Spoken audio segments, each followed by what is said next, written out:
Good morning dear friends. बच्चों, पिछले video में आप लोगों को पॉलन ग्रेन का निर्माण कैसे होता है उसके बारे में बताया गया था। जैसे आप जानते हैं कि पॉलन ग्रेन पॉलन सैक के अंदर बनते हैं और पॉलन सैक में माइक्रोस्पोर मदर सेल से के अर्धसूत्री विभाजन से पोलन ग्रेन का निर्माण होता है। बच्चों, ये जो पोलन ग्रेन होता है इसको माइक्रोस्पोर्स भी कहते हैं। माइक्रोस्पोर यह जो होता है, जो माइक्रोस्पोर होता है, ये फर्स्ट सेल पहली कोशिका होती है। ये फर्स्ट सेल ऑफ गैमेटोफाइट। ये बात याद रखिएगा, शुरू में ही बताया गया था कि पुष्पीय पौधों के अंदर दो जनरेशन होते हैं, स्पोरोफाइट और गैमेटोफाइट। तो स्पोरोफाइट, इसको डाइप्लाइड द्विगुणी पीढ़ी कहा जाता है। संपूर्ण पौधा जो दिखाई देता है स्पोरोफाइट होता है। अब ये गैमेटोफाइट है, जब पोलन सैक के अंदर ये पोलन ग्रेन बनते हैं तो पोलन ग्रेन में गुणसूत्रों की संख्या अगुणित हो जाती है और वहीं से गैमेटोफाइट अवस्था शुरू होती है। तो पोलन जो भी स्पोर्स होते हैं, चाहे मेगा स्पोर्स हो या माइक्रो स्पोर्स हो, स्पोर जो होता है गैमेटोफाइट अवस्था का प्रथम कोशिका होती है। तो बच्चों, आज फीमेल जो गैमेटोफाइट होता है पोलन ग्रेन, उसकी संरचना के बारे में हम अध्ययन करेंगे। देखो बच्चों, ये जो पोलन ग्रेन होता है ये गोलाकार या अंडाकार हो सकता है। पोलन ग्रेन, इसके अंदर एक न्यूक्लियस होता है, साइटोप्लाज्म भरे होते हैं। ये दोहरी, इसके ऊपर दोहरी डबल त्वचा होती है, चोल होता है। जो बाह्य चोल होता है इसको एक्साइन करते हैं और जो अंदर जो चोल होता है उसको एंटाइन कहा जाता है। ये चारों तरफ, ये जो बाहरी चोल है, बाह्य चोल एक्साइन, और ये अंदरूनी जो चोल होती है बच्चों, ये जो बाहरी चोल होती है ये स्पेशल एक तरह के फैटी मटेरियल का बना होता है जिसको स्पोरो पोलेमीन कहा जाता है। ये एक तरह का फैटी मटेरियल है।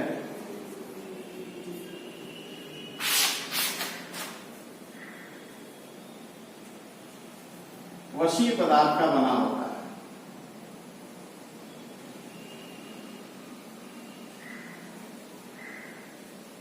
स्पोरोपोलिनिन यह एक डिकेइंग रेजिस्टेंस यानी क्षय प्रतिरोधी पदार्थ होता है,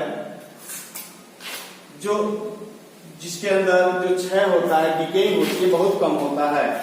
और पोलन ग्रेन की यही इसी पदार्थ की वजह से पोलन ग्रेन लाखों वर्षों तक जमीन में भी पड़े रहने के कारण इसका डिकेइंग नहीं होता, यानी नष्ट नहीं होता है। तो यह जो है प्रतिरोधी पदार्थ होता है। और अंदर जो दीवार होती है, जो इंटाइन होती है, ये कोमल होती है। ये जो अंदरूनी दीवार होती है वो कोमल होती है। बच्चों, इसी एग्जाइन के पर कहीं कहीं जो है छोटे जहां पतली होती है उसको पोर्स कहते हैं। पोलन पोर कहा जाता है। ये जहां से पोलन ट्यूब बाहर निकलता है, छोटे छोटे जगह बने होते हैं, ये पोर होते हैं। और इसके अंदर ये साइटोप्लाज्म है, साइटोप्लाज्म, और ये न्यूक्लियस होता है। ये सामान्य जो है स्पोर्स की रचना है। बच्चों जो एक बीजपत्री होता है, जो नंबर ऑफ पोर्स होते हैं, पोलन पोर्स जो होते हैं, यह 3 हो सकते हैं और 1 हो सकता है। दो द्विबीजपत्री में, यानी द्विबीजपत्री अगर कोई पौधा है, डाइकॉट में इनकी संख्या 3 होती है और एक बीजपत्री में स्पोर की संख्या 1 होती है। इसी पोर से, चूंकि एंजाइम बहुत ही कड़ा कठोर भाग होता है, खुरदरा होता है, इसी पोर से पॉलन ट्यूब बाहर निकलता है। एक सामान्य स्पोर की रचना है। उसके बाद बच्चों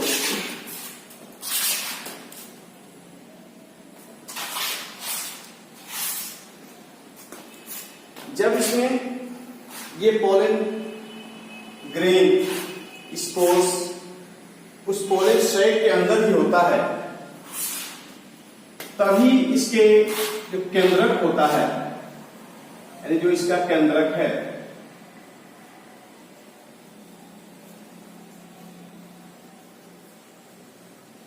ये केंद्रक होता है, ये विभाजित हो जाता है,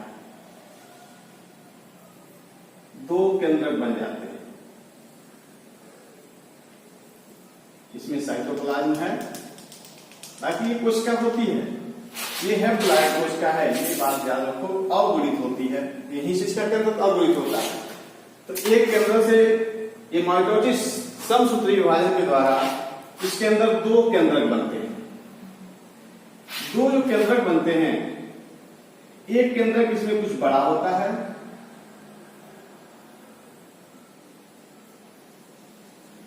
और एक छोटा होता है। बड़े केंद्रक को वेजिटेटिव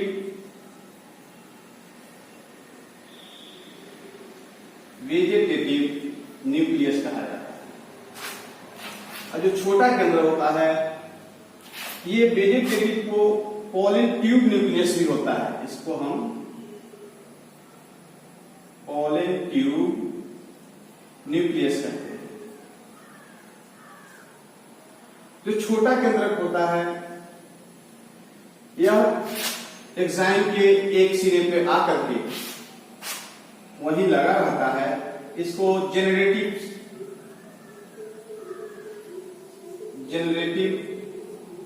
न्यूक्लियस है।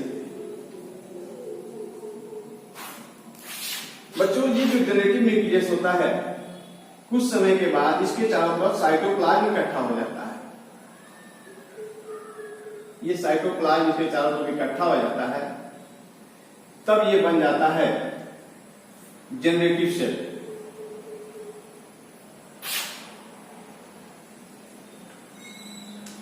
ये जेनरेटिव सेल हो जाता है, और ये जो पोलन ग्रेन है, ये इसका जो है वेजिटेटिव सेल होता है पूरा, इसमें बड़ा केंद्रक होता है। ये सभी डिवीजन जब पोलन ग्रेन पोलन सैक के अंदर होता है, तभी यह जो है डाइन्यूक्लिएटेड हो जाता है। हैप्लॉइड है, लेकिन ये डाइन्यूक्लिएटेड हो जाता है, यानी पोलन ग्रेन से परागकोश से परागकण बाहर आने से पहले ही इसके अंदर 2 केंद्रक हो जाते हैं। अब यह जो केंद्रक होता है, इससे पोलन ट्यूब का विकास होता है, और यह जो केंद्रक होता है जेनरेटिव, इसमें पुनः डिवीजन होता है, और जिससे 2 मेल गैमीट बनते हैं। तो इसके आगे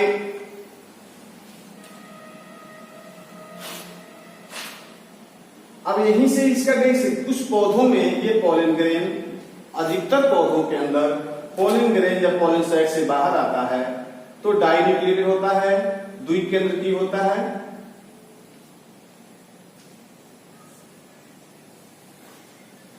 लेकिन कुछ पौधों में ऐसा होता है कि यह जो है जेनेटिव सेल डिवाइड होकर के 2 मेल गैमीट बना लेता है, चाहे पोलन ग्रेन से बाहर आए या अंदर रहे। इसके बाद जब पोलन ग्रेन में पोलिनेशन होता है और ये वर्टिकल में पहुंचता है, तब वहां पे इसका जर्मिनेशन होता है। तो परागण से पहले पॉलन ग्रेन में 2 केंद्रक बन जाते हैं। अब इसमें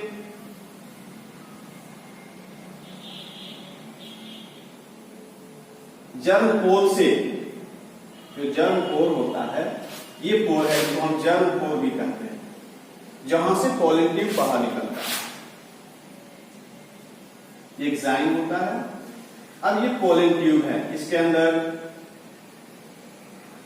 ये केंद्रक बना हुआ है, जेनेटिव सेल बना हुआ है, और यह जो है वेजिटेटिव केंद्रक है, ये वेजिटेटिव कोशिका होती है। ये जर्मिनेशन होता है। पॉलन ग्रेन जब जर्मिनेट करता है, ये जर्मिनेशन मोस्टली जब पॉलन ग्रेन स्टिग्मा में पहुंच जाता है उस समय होता है कि पॉलन ट्यूब निकलता है। पॉलन ट्यूब, इसके अंदर ट्यूब न्यूक्लियस या वेजिटेटिव न्यूक्लियस होता है। क्योंकि पॉलन ट्यूब की खोज, इसकी खोज जो किया था, पॉलन ट्यूब के बारे में सबसे पहले जो खोज किया उसका नाम था एमिसी, यानी इसको जीबी एमिसी कहा जाता है। एक साइंटिस्ट हैं जीबी एमिसी, इन्होंने पॉलन ट्यूब के बारे में खोजा था 1824 में। ये खोज करता है, यानी पॉलन ट्यूब को खोजने वाले जीबी एमिसी। ये पॉलन ट्यूब है, जर्मिनेट जब इसका जर्मिनेशन होता है तो पॉलन ट्यूब जो है जर्म पोर से बाहर निकलता है। उसके बाद जब ये वर्तिकाल पॉलिनेशन के बाद की कंडीशन है, पॉलिनेशन हो जाता है, पराग कण जो है वर्तिकाल पे पहुंच जाते हैं, तब उसका जर्मिनेशन होता है। उसी के साथ जो है ये जो न्यूक्लियस है, जिसको हम जेनरेटिव सेल कहते हैं, यह जो है इसके अंदर, यानी यह भी विभाजित होता है। ये जो जेनरेटिव सेल होता है, यह भी इसके अंदर माइटोसिस डिवीजन होता है और यह भी विभाजित होता है। ये साइटोप्लाज्म इकट्ठा है, ये जेनरेटिव सेल है, ये भी डिवाइड हो जाता है समष्टि विभाजन के द्वारा और 2 केंद्रक बनते हैं। ये जो केंद्रक बनते हैं वो हैप्लॉइड होते हैं, इसको मेल गैमेट कहा जाता है। मेल गैमेट,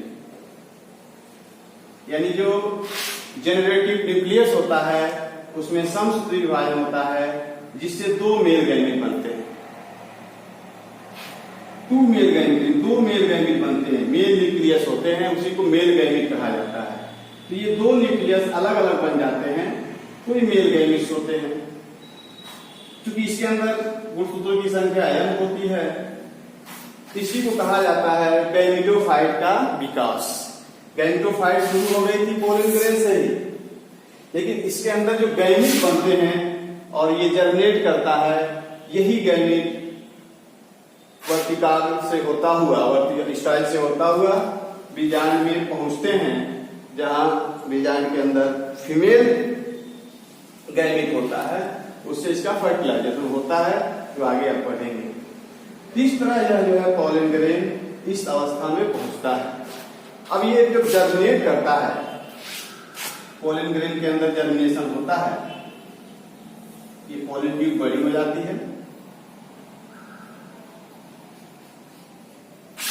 यहाँ पे वेजिटेटिव न्यूक्लियस होता है और इसके अंदर जो है दोनों मेल गैमेट चले जाते हैं। ये मेल गैमेट है, पूरा पॉलन ट्यूब ये सेल के रूप में होता है, इसमें साइटोप्लाज्म भरा होता है। ये पॉलन ट्यूब,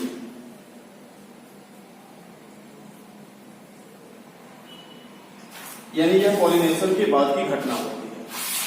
तो इस तरह जो है ये स्पोर्स की रचना होती है।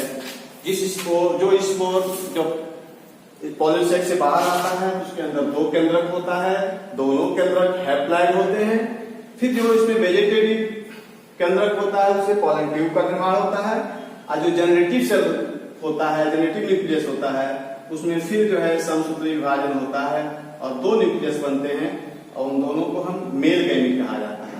इस तरह एक पॉलन ग्रेन के अंदर 2 मेल गैमीट के न्यूक्लियस होते हैं जो हैप्लॉइड होते हैं, जो आगे करके वो फर्टिलाइजेशन में भाग लेते हैं।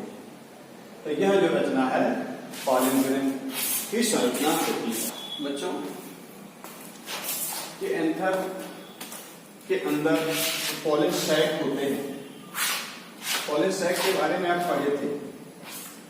इस पॉलन सैक की रचना जो होती है, इसके अंदर पॉलन ग्रेन जब मेच्योर हो जाते हैं तो एंथर पॉलन सैक को भी मतलब मेच्योर परागकोश कहा जाता है। तो मेच्योर परागकोश से पॉलन ग्रेन के बाहर आने को ही अस्फुटन या डेhiscence ऑफ एंथर कहते हैं। यानी जो पॉलन सैक होता है, आपको बताया गया था इस तरह की रचना होती है।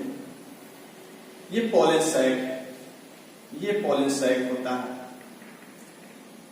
जिसके अंदर आप पढ़े एपिडर्मिस की लेयर होती है बाहर, ये एपिडर्मिस है। उसके अंदर जो है एंडोथीसियम का लेयर होता है।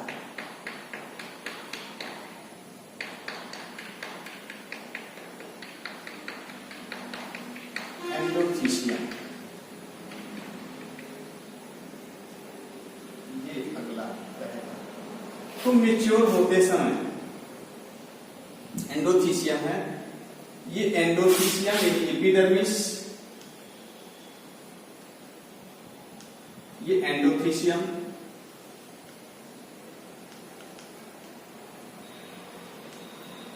उसके अंदर जो होता है वो मिडिल लेयर होता है। ये मिडिल लेयर है जिसके निचले स्तर पे टेबिटम की लंबवत कोशिकाएं होती हैं। ये मिडिल लेयर होता है, पूरा एक साथ मिडिल लेयर कहलाता है। ये पढ़ाया भी गया था आपको, क्योंकि आपको फिर याद दिला दे रहे हैं। और इसके अंदर पोलन ग्रेन्स होते हैं।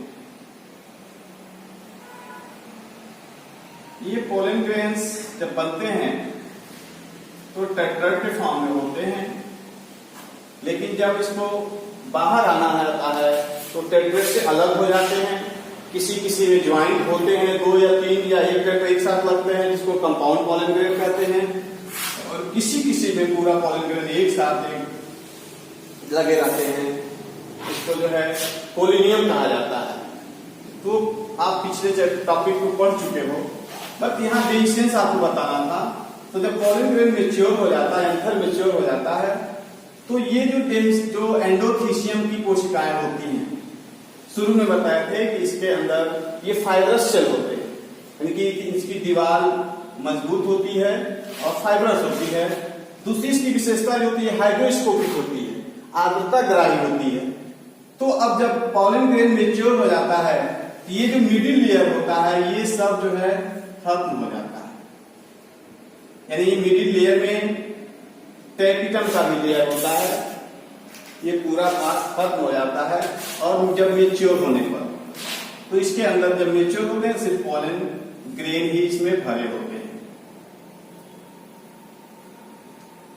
एक जगह होती है जिसको स्टोमियम कहते हैं। पोलन सैक, 2 पोलन सैक जहां एक जगह जुड़े होते हैं तो वहां थोड़ा सा धंसा होता है, वहां पे एंडोथीसियम का लेयर पतला होता है जिसको स्टोमियम कहते हैं। बच्चों, जब मेच्योर होने के बाद इसमें स्फुटन होना होता है तो ये जो एंडोथीसियम की कोशिकाएं हैं उसमें ड्राइनेस आती है। जब जल की कमी होती है तो इसका जो बाहरी त्वचा होती है वो भीतर की तरफ दबना शुरू होती है, यानी इस तरह सिकुड़ना शुरू होती है। जब ये सिकुड़ती है जल की कमी से, तो जो एंडोथीसियम जहां पतली परत है, तो एंडोथीसियम की पतली परत जहां होती है उसको स्टोमियम कहते हैं, वहां से ये फट जाती है। फटते समय ये दोनों पोलन, एक ग्लोब में 2 पोलन सैक होते हैं, दोनों पॉलन सैक जब डेसेंस होता है, स्फुटन होता है, इसके बीच का जो पार्टीशन होता है वो भी टूट जाता है और यह जो है टूट करके एक साथ बाहर निकलते हैं। यह स्टोमियम से ही इसका डेसेंस होता है। यहाँ से ये दोनों इस तरह टूट जाएंगे, यहाँ से दोनों के पॉलन ग्रेन यहाँ से बाहर निकलते हैं, ये पॉलन ग्रेन।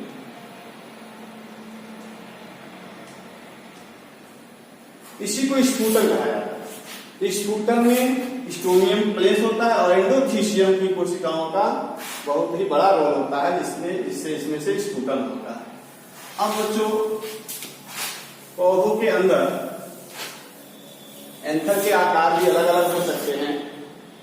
पॉलन ग्रेन भी विभिन्न प्रकार के होते हैं, विभिन्न आकार के होते हैं। तो जो इसके अंदर स्फुटन होता है मुख्यतः 4 तरह से होता है। जो दरारें बनती हैं, दरारों के पोजीशन के आधार पे स्फुटन होता है। तो एक होता है आपको लॉन्गिट्यूडिनल अनुदैर्ध्य दरारों के द्वारा स्फुटन,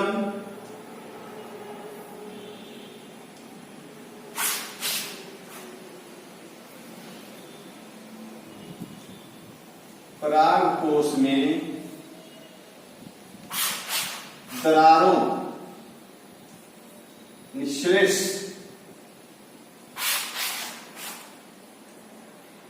के बनने से होता है। ये है, जब श्लेष बनेंगे, दरारें बनेंगी। ये दरारें 4 तरह की बनती है। एक होता है लॉन्गिट्यूडिनल श्लेष, अनुदैर्ध्य दरार, तो हिंदी में अनुदैर्ध्य दरारें बनते हैं। इसमें होता क्या है, जैसे ये पॉलन ग्रेन है,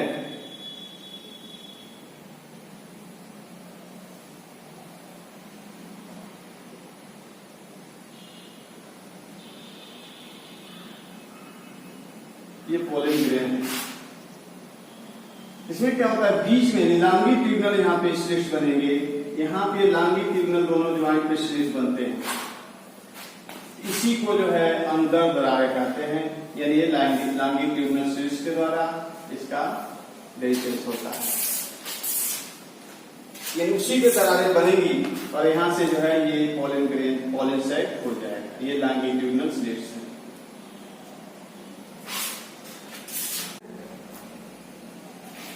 ट्रांसवर्सल,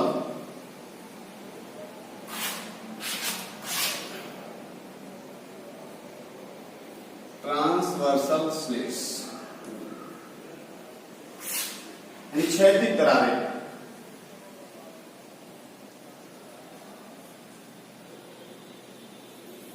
ये क्या होती है, ये पॉलन सैक है किसी पौधों के अंदर। तो देख लीजिए आप थोड़ा सा, ये पॉलन सैक है, इसके लोब्स हैं, एंथर के लोब्स होते हैं, बीच में स्टोमियम होता है, ये पढ़े हैं। तो ये ये पॉलन सैक है।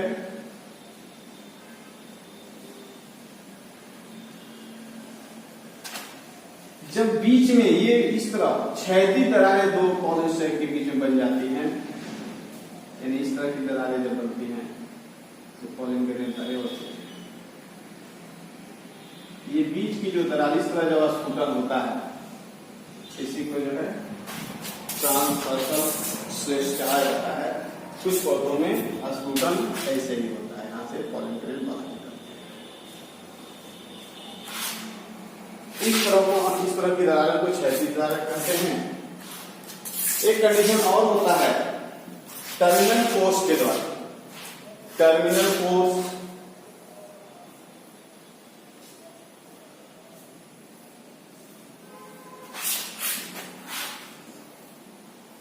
टर्मिनल मतलब होता है कि ऊपरी सिरा। तो इस पॉलन ग्रेन के अंदर, ये पॉलन ग्रेन है, कुछ पौधों के पोलन ग्रेन के अंदर ऊपर पोर बन जाता है,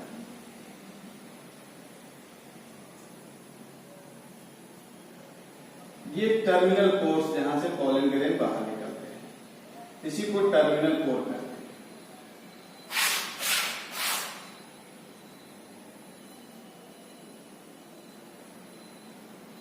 इसके द्वारा भी अस्फुटन क्रिया होती है।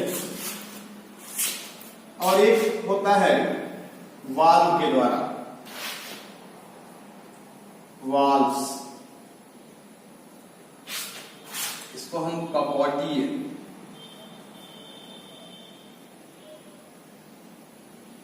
पेशेंस कहते हैं। इसमें क्या होता है कि कुछ पौधों के पोलन साइड की दीवारों में दरारें बनती हैं,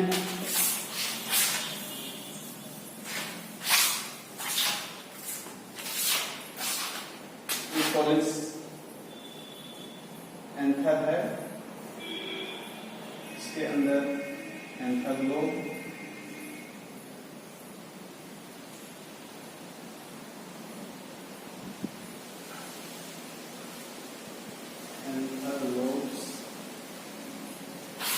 इसकी एंथरलोब के दीवारों में यहाँ पे वाल्व होते हैं, यही वाल्व जो है खुल जाते हैं, जिसको हम कपाट भी कहते हैं। ये वाल्व जो होते हैं ये खुल जाते हैं और यहां से पोलन ग्रेन बाहर निकलते हैं, यही वाल्व होते हैं। इस तरह का स्फुटन कुछ पौधों के अंदर होता है। इस तरह बच्चों, जब परागकोश में स्फुटन होता है दरारों के द्वारा, मतलब परागकोश से परागकणों को बाहर आने की जो प्रक्रिया होती है उसी को डेहिसेंस कहा जाता है, स्फुटन कहा जाता है। और अलग अलग पौधों में स्फुटन की प्रक्रिया अलग होती है, लेकिन सबका मकसद एक ही होता है कि पोलन ग्रेन का परागकोश से बाहर आना। तो स्फुटन से पहले पराग को जो परागकण होते हैं उसके अंदर 2 केंद्रक होते हैं, ये बात याद रखिएगा। ये कॉम्पिटिटिव क्वेश्चन होते हैं, परीक्षाओं में आते हैं इससे संबंधित क्वेश्चन कि 2 केंद्रक होते हैं। बड़ा केंद्रक वेजिटेटिव, जिससे पोलन ट्यूब का निर्माण होता है, और जो छोटा केंद्रक होता है वो जेनरेटिव होता है, जिससे मेल गैमेट का निर्माण होता है।